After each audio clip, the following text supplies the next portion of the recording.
Alright guys, we're back and we're going to go back into the cube. Obviously I'm still listening to Jordan Maxwell. If you want to listen to it.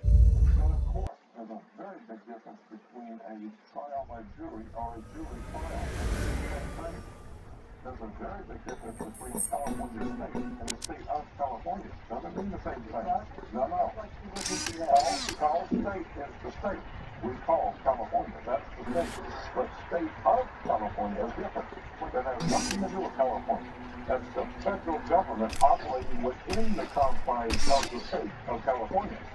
So anytime you see the state of, that means it's a federal corporation operating within California. But California is called Cal State. Just like every California State University, California State University, California State. That's California. But state of California is the federal government. No. People don't know anything. None of it. Because it doesn't have anything to do with football. So who the hell needs to know about any of that stuff? I need to know, because I don't like being played for a fool. I want to know who's running this country. I refuse to be manipulated. I want to know exactly who's doing what. I want to know how they're doing it, and how are they messing with my mind and my money and my family.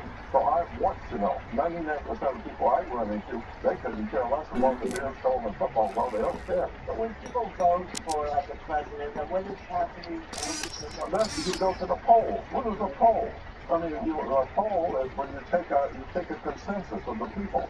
Which one of these groups do you want to bow down to and give your money to? Do you want this group over here, or that American here, or this thing over here?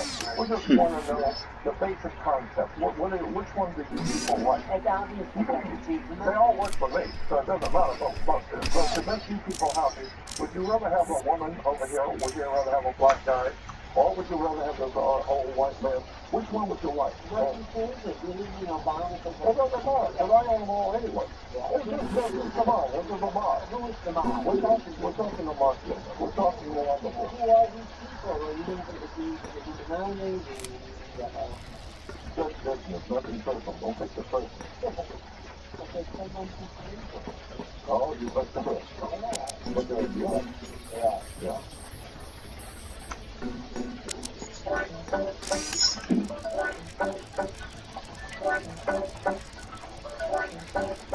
There's nothing I hate more than adverts on YouTube. Try to sell you crap you don't want.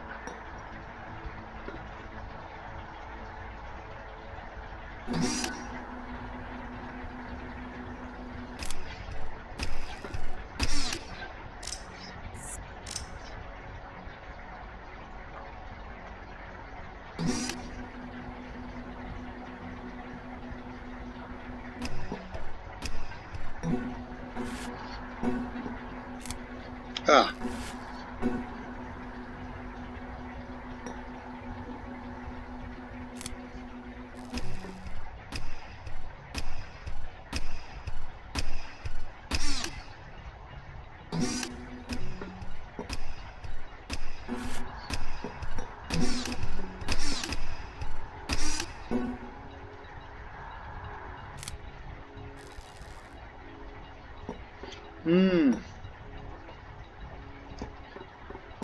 I need to really work this one out.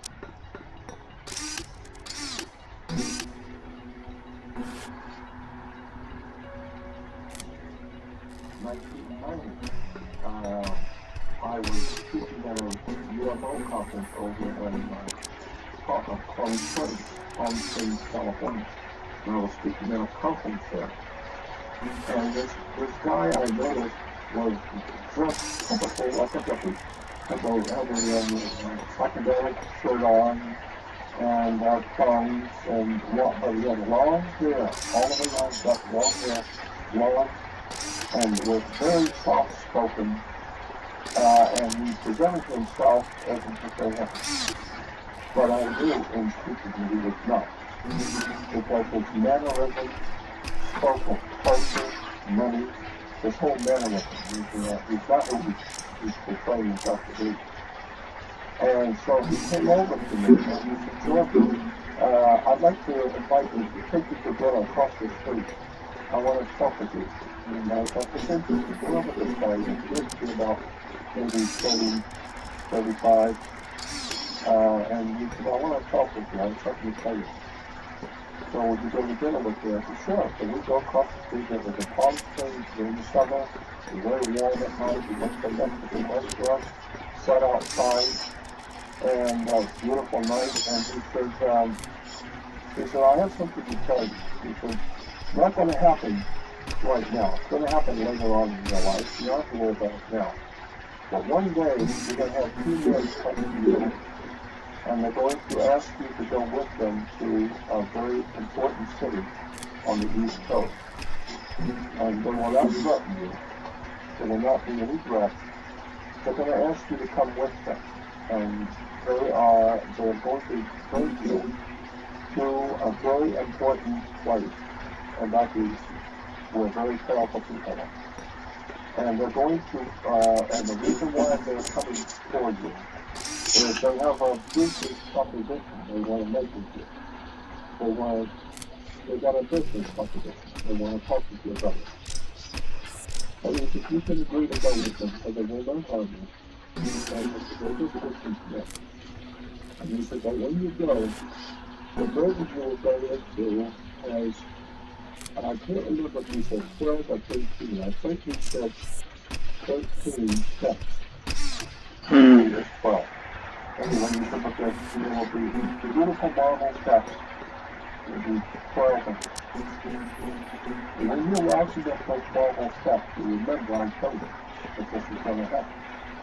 And the 2 guys will be begging you to meet a very important man. And he said, the proposition is going to be simply this. But if you can do your work and leave certain subjects alone, do whatever you want, talk about anything you want, on all of this, religion and philosophy and all this stuff, do whatever you want here, but leave these subjects alone. Forget it. What will you talk about? Then, if you can agree to that, they will then be said to you. They will make you their golden ball. You will be on magazine covers, you will be in newspapers, they will promote you in movies, and you will be living very good, and they will protect you and promote you, and you'll have a very good life. And so I said, suppose I decide I don't want your deal. He said, they're not going to threaten you, just a business deal. And what they will say to you, what this man will say to you, well, if you cannot agree to this, then we will have to consider you to be our enemy. And we will have to act accordingly. And he said, then, and they made a very big point of this. He said, they will tell you, but you don't need to make a decision now. You tell them how long you want before you give them a decision. If it's 6 days, 6 weeks, 6 months, it doesn't matter to them. They don't care. You tell them how long you want to think about it. And whatever you tell them, they will accept. But when the day comes that you set, you have to give them an answer. Are you with us or against us? And he says, and at that day, you have to give them an answer. So they're very serious. They can make you or break you. And he says, and so I asked him, I said, why are you telling me this? And he says, because it's going to happen. It will happen. Not for a long time. But one day it will happen. So I think it is better that you start thinking about it. You're just going to be serious. You're going to be facing some very powerful people. And they're not playing games. So you better start thinking about it. So I said to him, I said, well, what should my answer be? He said, oh, no, I can't do that. That's what you do. Your call. And he said, all I will tell you is this, but whatever your decision you will make will affect you when you die. That I will tell you.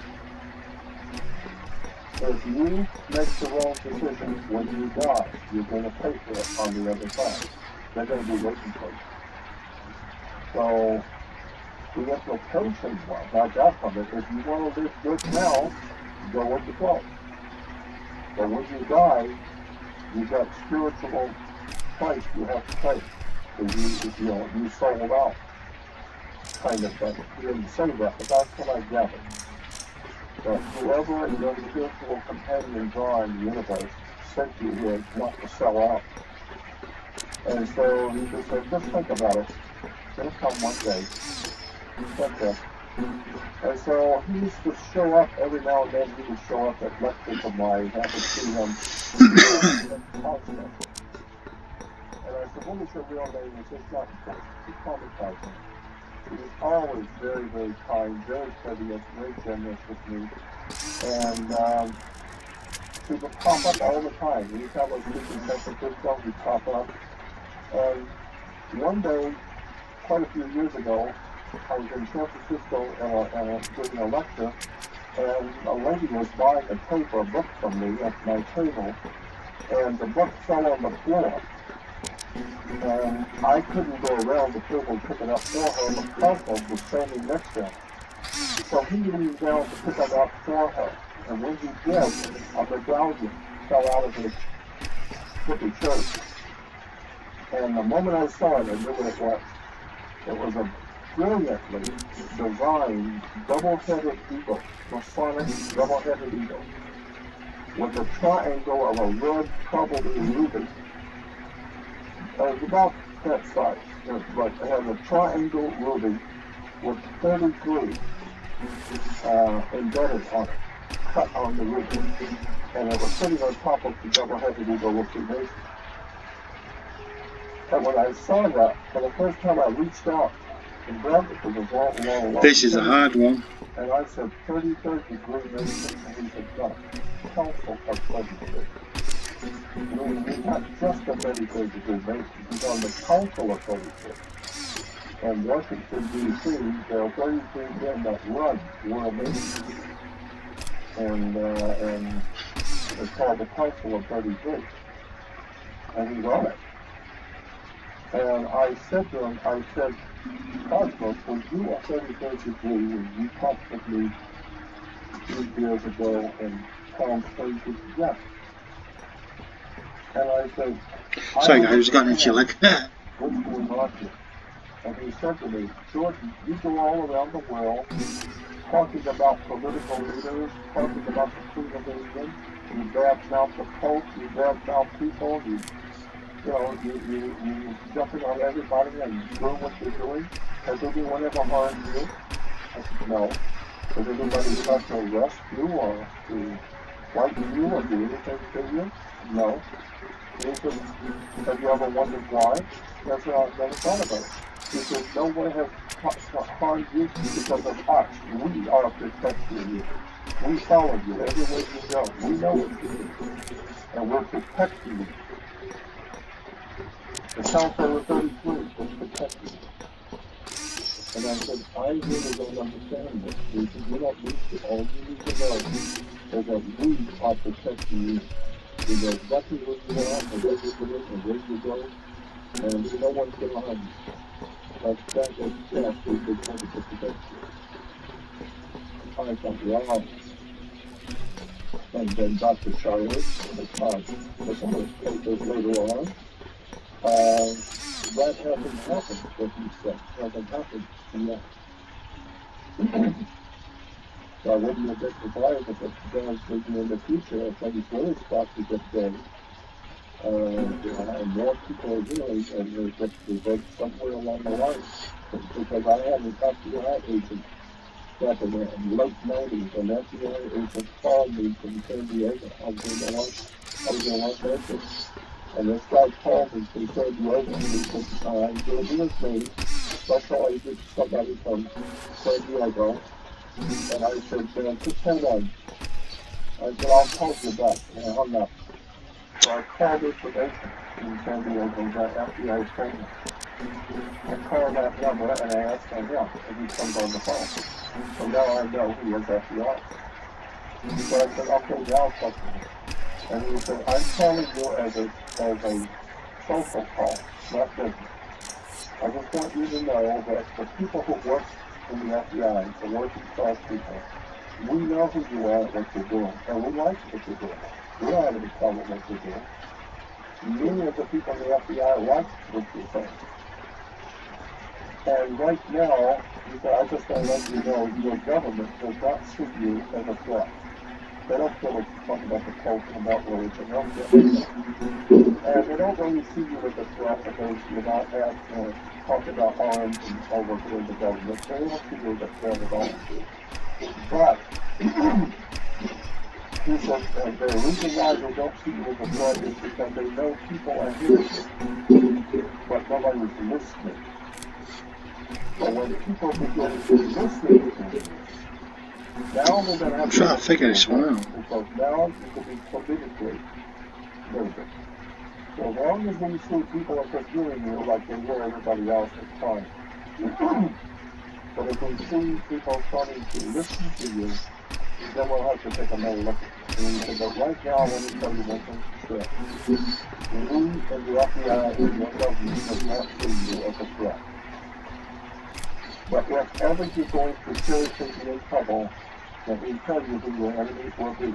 It's going to be the church. Most likely it's going to be the Catholic Church. But it's going to be the church. Christian church will be your enemy. Because the Christian church is the biggest organized criminal syndicate in the world. And we know it.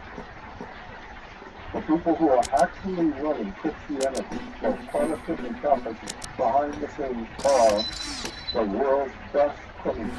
We know that. So he said, so when your message with the church, your message was underworld criminal syndicate.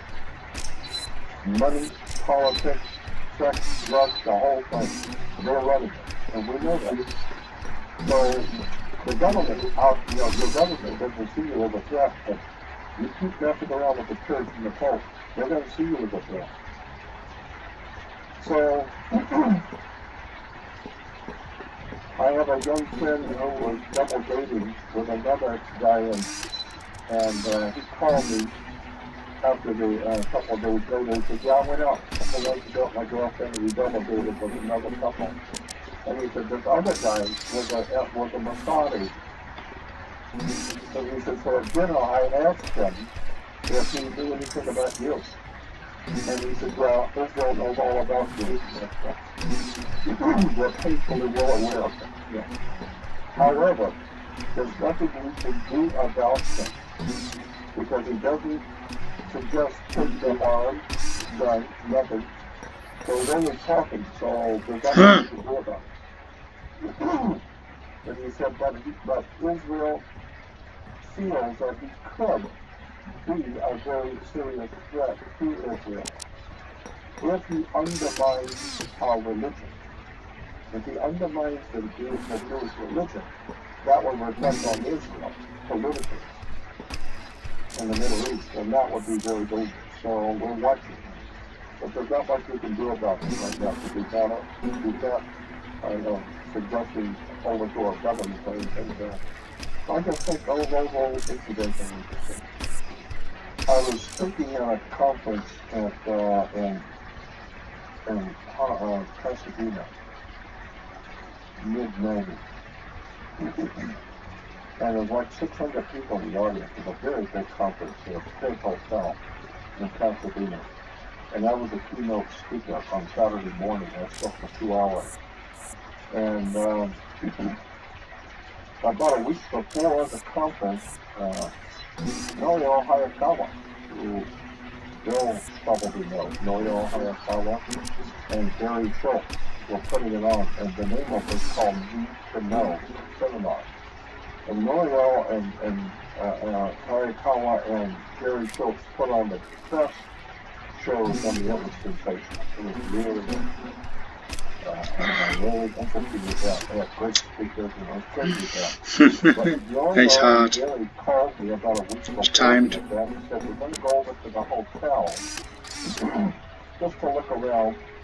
You want to go with us? I said, yeah, sure. So we go over to the hotel, and so Norio says to me, he says, well, what kind of a presentation are you going to do, and what do you need? Do you need a chalkboard, or slide projector or what? And I said, no, I'm not going to do any of that. I said, just give me a table, or a long table, so I can lay all the paperwork out. And I want to do like a feature, just the charity table on the stage. And I just want to talk to the audience. And so Noel said, well, I'll tell you what we'll do. We'll put a camera behind you, a video camera behind you. We'll have a guy on a bar stool will sit behind you. And right here, so that when you pick up a document, they can zoom in on it and everyone can see it in the ballroom. There's a big close up of television. So it worked out good. I did 2 hours that morning, had a great time, and it worked perfectly. And so the guy was sitting right behind me with the camera right here. And afterwards, toward the end of the evening, when we were getting ready to leave, the cameraman said, Jordan, my wife and I would like to have you come over and have dinner with us tonight. We live right here in Pasadena. I said, sure. And so he and I are sitting in the front room. I'll have a look at that again, guys. It's a difficult one. And we're just sitting and talking about stuff, and after a little while, she comes out from the kitchen and says to him, he said, have you told him yet? And he said, no, I didn't tell him yet. I wasn't going to tell him till after dinner. And I said, tell me what? And he said, well, I might as well tell you now. He said, I've told this story to so many people, my wife has heard it so many times, but now I'll tell you. He said, when I was like 15 years old, I was back east, on the East Coast, and he said, I was spending my way north to go stay with my cousin for the summer vacation. And I was out the road coming my way, and he said, an old man in a pickup truck, and he was very old, and his old pickup truck was as old as he was. And it smelled terrible because he had been smoking cigarettes, cigars, pipes, anything that would burn, he had been smoking. And he said, it was an old man, a dirty pickup truck, and it smelled terrible. And he said, but the moment I got in the truck, that old man started telling me every single thing about my life. He knew all about my life, my mother's life, my father. He knew there was nothing about my life and my family he did not know. He was right, he forgot to know. He told me about my girlfriend, about my dad's business, about my mother, who she was before she got married. He said there was nothing he didn't know. And he said, I was just amazed listening to this old man. And he said, then when he let me out, he said, everything he told me, he said, when he let me out, he said, everything I have been telling you was to get your attention and entertain you. Now I'm going to tell you something important.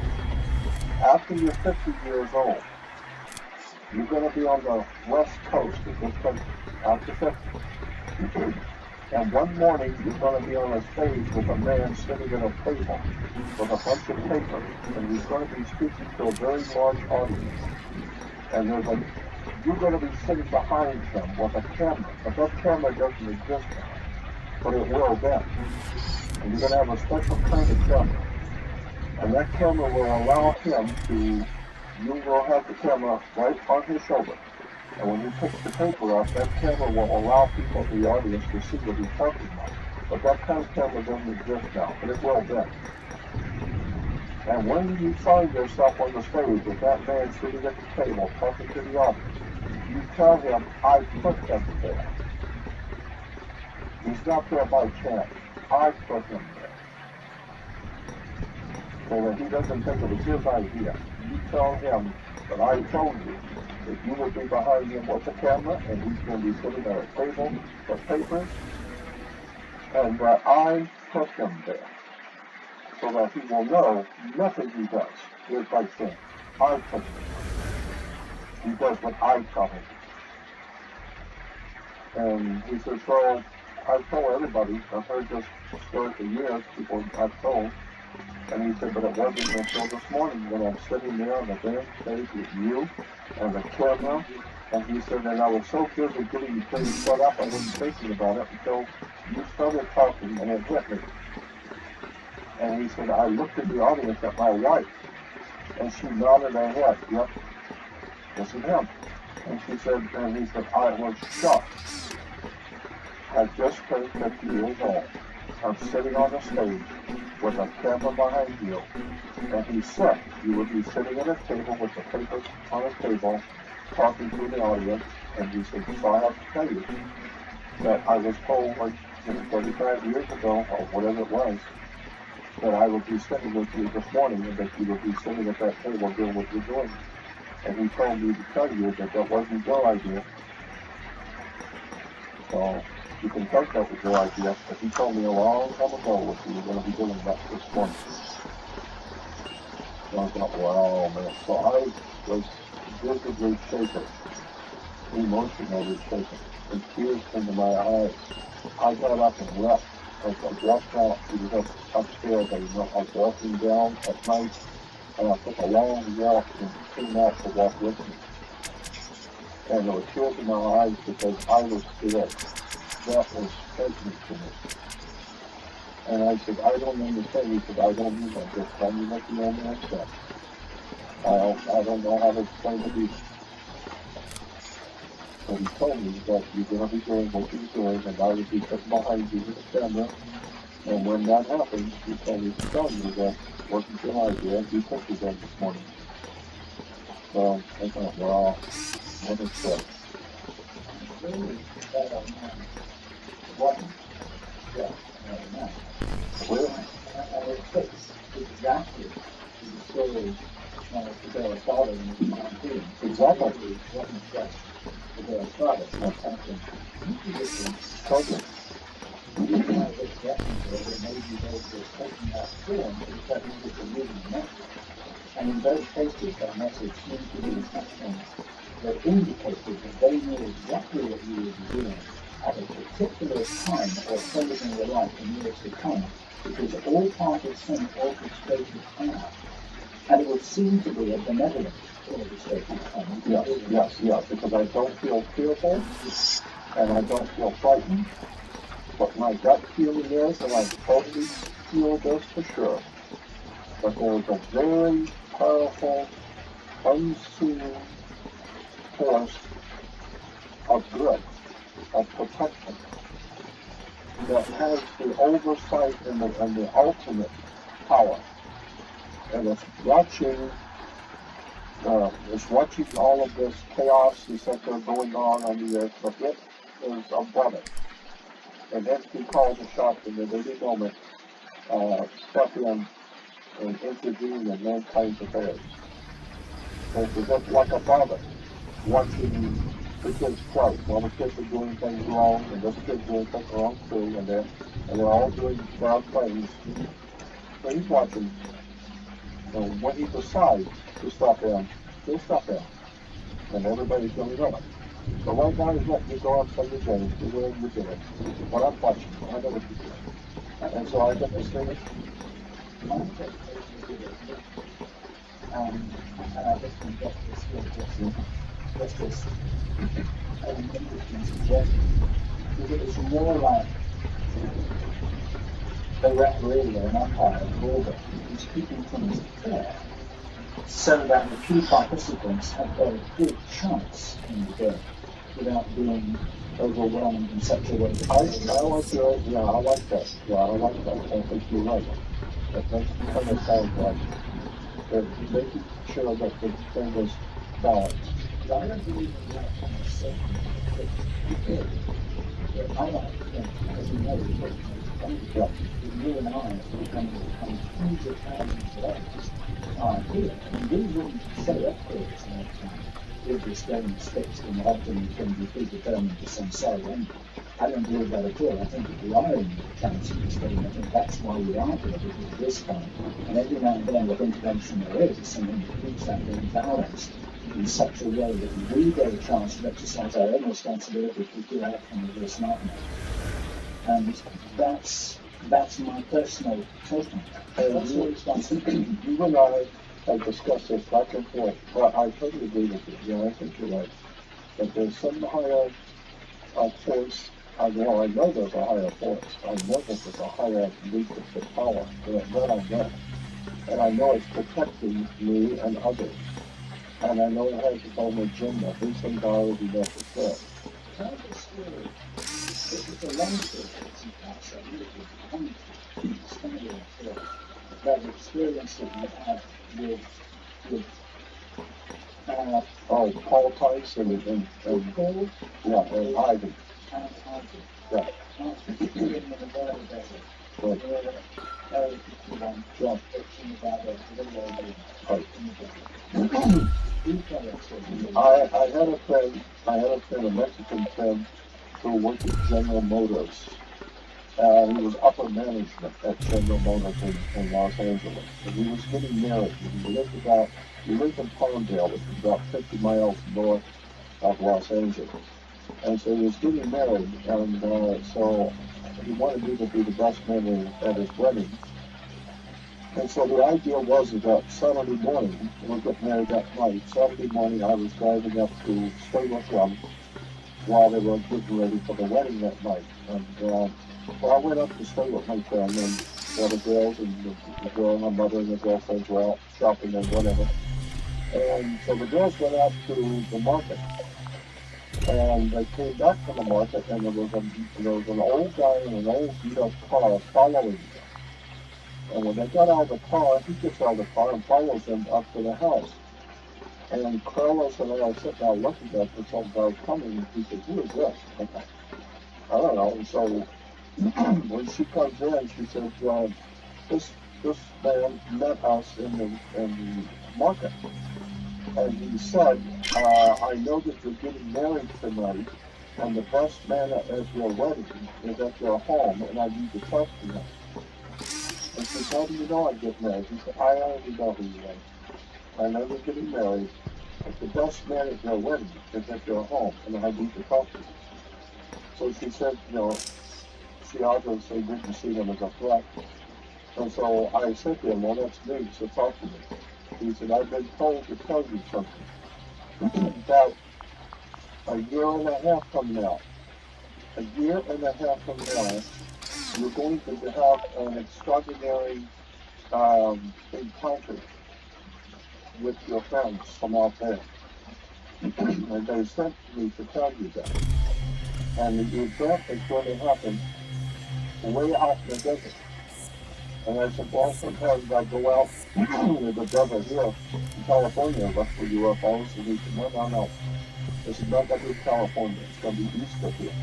And it's going to be way out in the desert. You're going to be way out in the desert. And those will pick the time and the place, not you. So it's going to be a year and a half from now. And they're telling me to tell you that you're going to be driving the car, and that you will have a woman in the front seat and a man in the back seat. And they will see to it that you have a woman in the front and a man in the back.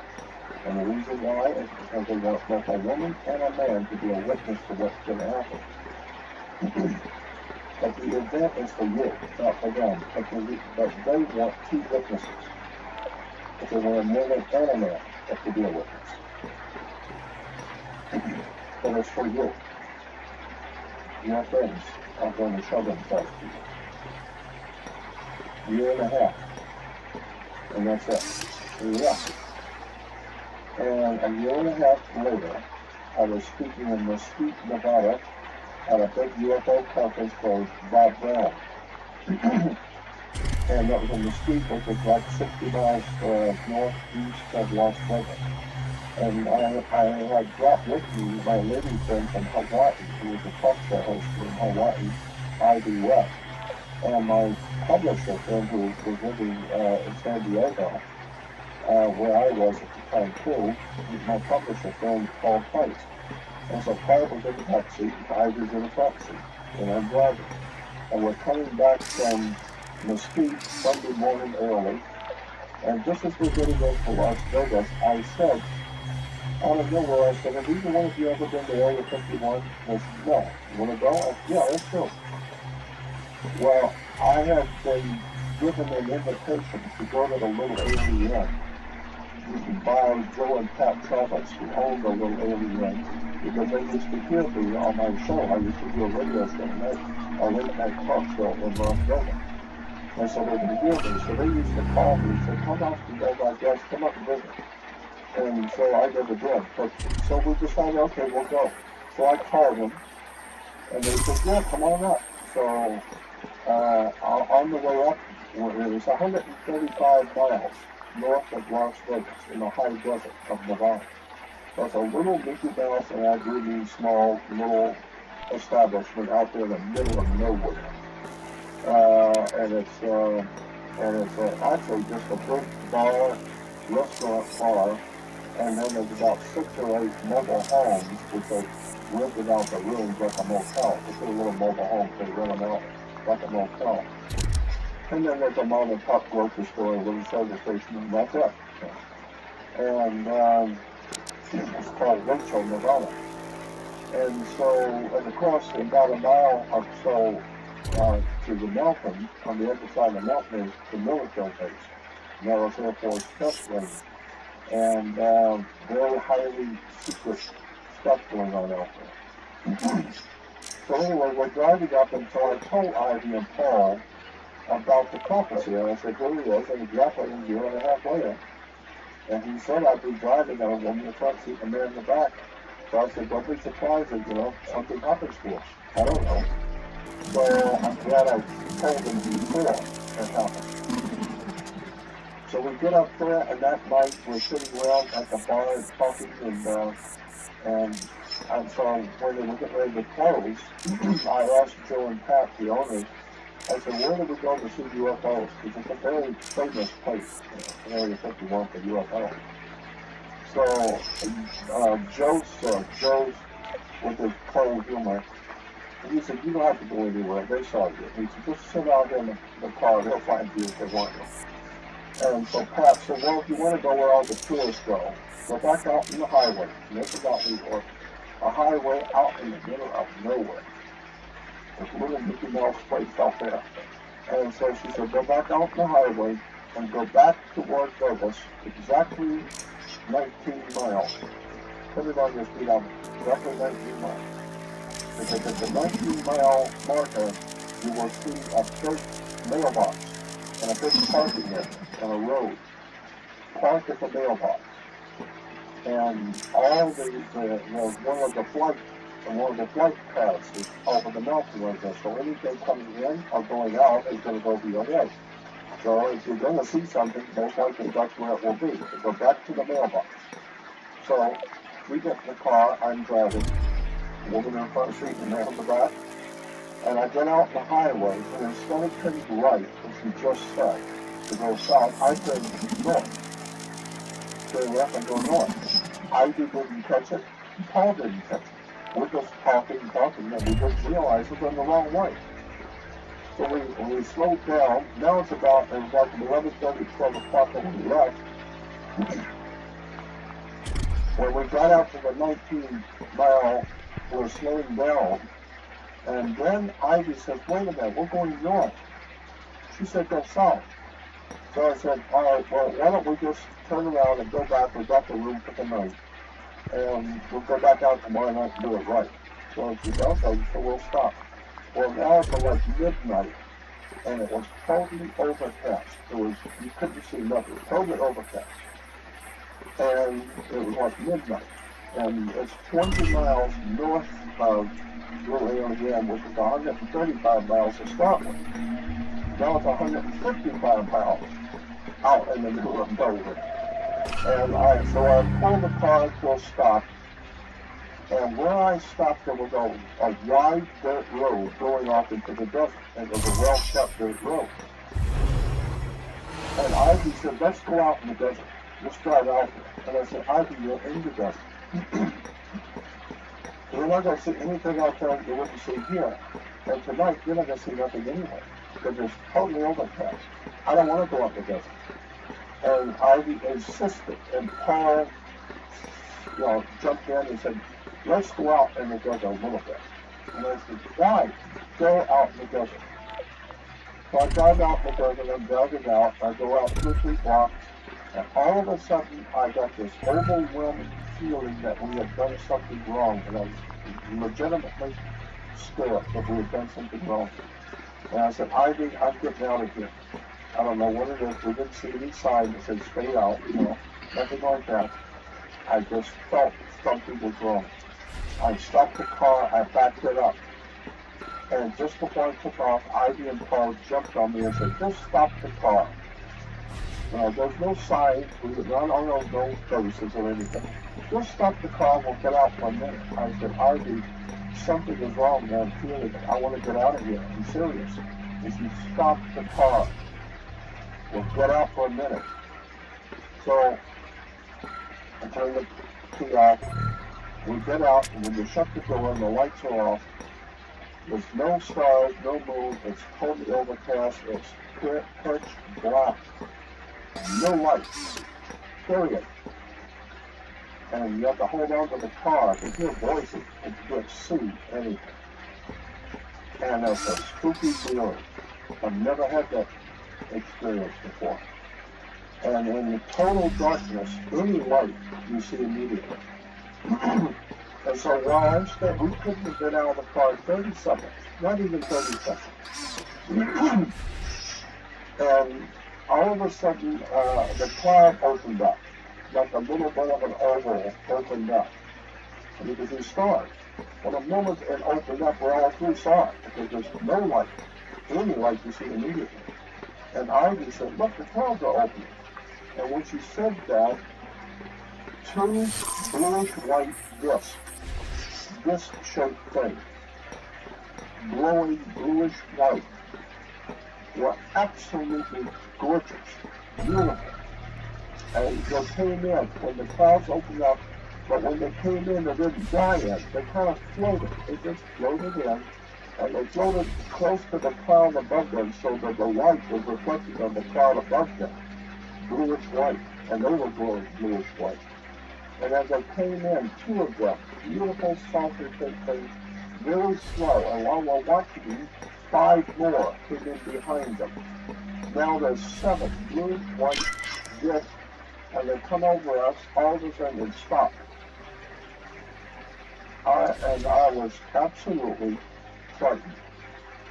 I've never seen anything as beautiful and awesome and otherworldly than 5 glowing, bluish-white, disc-shaped things stop over you.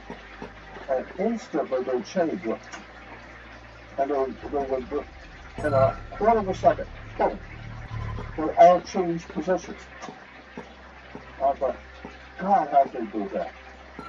And then all of a sudden, boom, boom, boom, boom, and change again, and what? And I was shocked. I know what the G-force for moving something that quickly. I mean, like it up.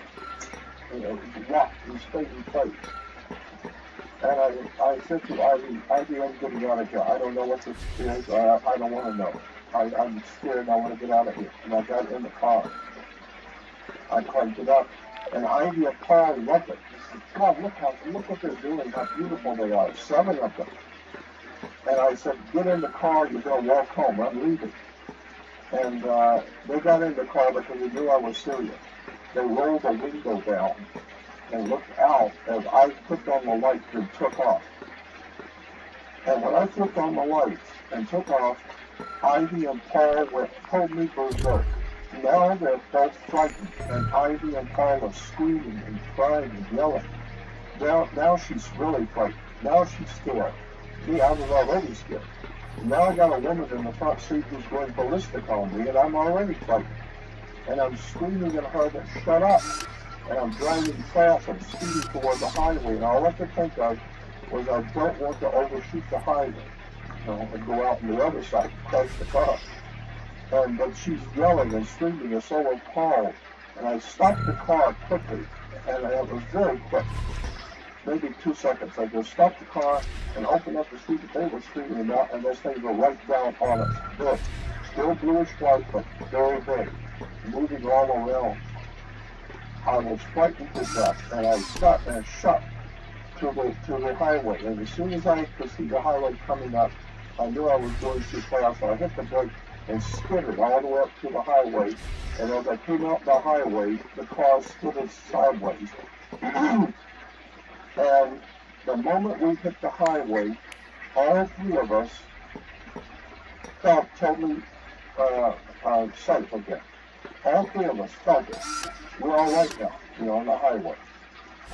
And the saucers had gone, all 7 of them had gone back out into the desert. And I can't remember exactly how they disappeared, but I'm trying to remember, they went back out in the desert because I was so frightened, and I was, with them, and the car lights were on, and we got out of the car, we stood there talking to each other, and they had gone back out into the desert and gone. So, and my heart was pounding, and I was absolutely frightened. And there was tears in my eyes, and I was legitimately frightened. I've never seen, they not only were able to do things which I would say is unworldly. It's not possible to be done. Humans don't have that kind of technology that I saw, that we saw. And that scares me, because first of all, if it is human technology, then we're about 1,000 years ahead more than you think we are, if we could do this. And if it isn't us, then that means it's somebody else, and that's even scarier. Either way, you get in trouble. And so we stood out on the highway that night, and the emotions were absolutely incredible. She was crying, she was laughing, Paul, we were frightened, it was beautiful, it was awesome, it was scary, it was horrible, it was wonderful, it was just everything. It was all just glowing emotions. And we were like children who had been frightened. And when we finally decided to go back, I'm driving back slow, it was shaking. And we go back, and we had already got a motel. We stayed in one of the mobile homes. And when you go into the mobile home, you go in from the middle of the thing. So you walk directly into the mobile home that we were staying into the bathroom. And on both sides of the bathroom are bedrooms. And one bedroom had 2 beds, and the other had 1. Well, I'm not about to sleep by myself after that. And Ivy as a woman who could take care of herself. If there's ever going to be a sleep fight, I'd like Ivy to be with me. And so I said, Ivy, why don't you and I take this room, and Paul can have the other room? Paul said, okay. So Paul's by himself, and I got Ivy in my room. And so that night, for about a half hour, 40 minutes, we laid in bed talking. I could hear him in the next room. And we were talking about, what did we see tonight? What the hell was that all about? Was that our technology or somebody else's? Well, all 3 of us knew that was not human. What we saw tonight was not human. So the next morning, when I got up, Ivy and Paul had already gotten up and gone to the restaurant to have breakfast. Oh my God. Sitting at the table with a bunch of people around talking to them. So I figured they're telling them what happened to us last night. No. Ivy and Paul were talking about the alien that came in the motel last night. An alien came in the motel. I was sleeping. I slept through it. And it happened to Paul. It was in his room. It came to him, not me. It got to Ivy. It came in Paul's room. And there's a video out there that Anthony Holden's video.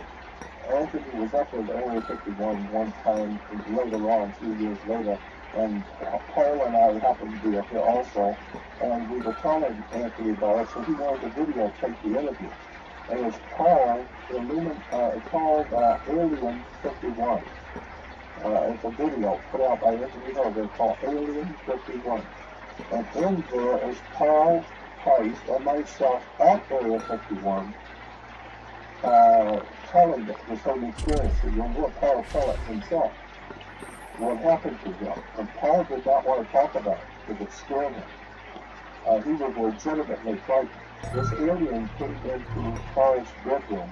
Paul said he fell asleep. He was sound asleep. And all of a sudden a light came on over his head and woke him up. And it was a light green light.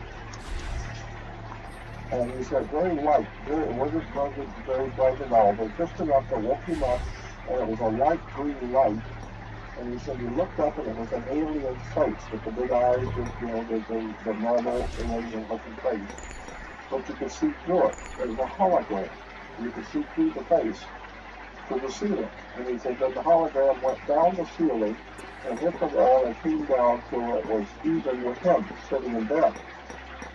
And the aliens were now even with him telepathically.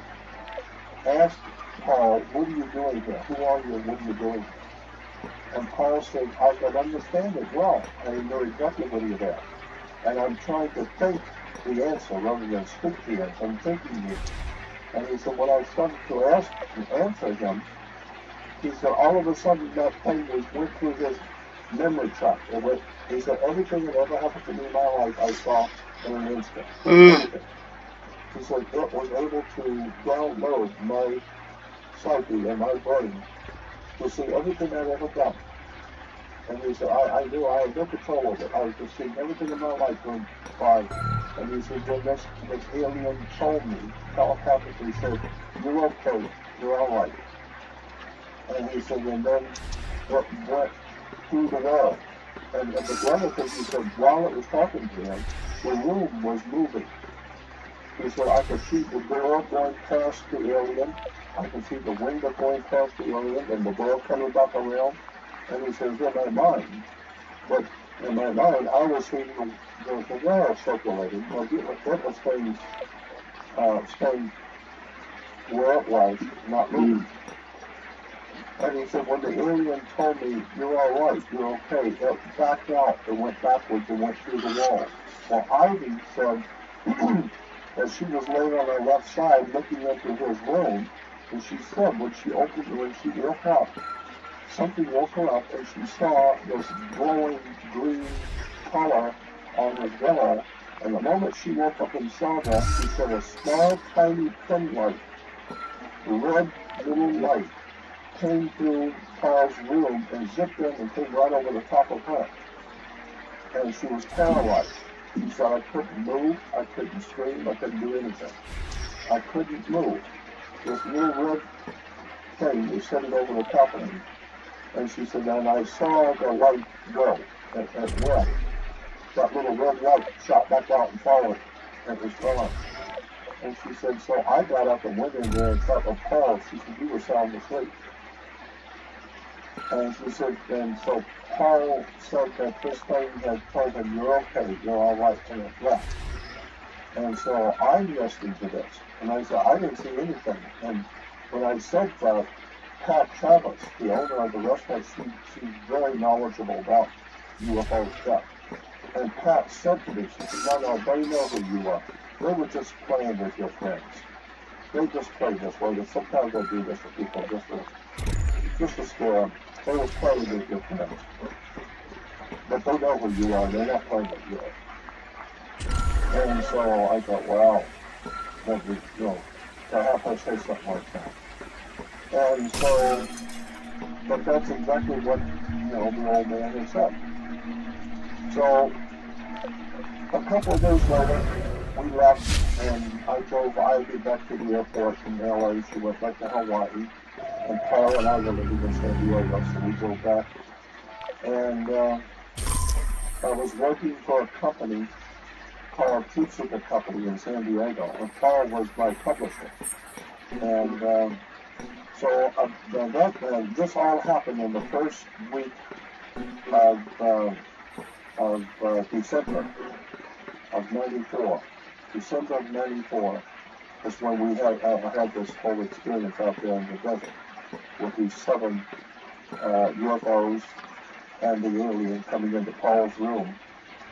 And so the late spring of '95, I was working in San Diego, as I said, rented a Chrysler convertible, and I told no one where I was going.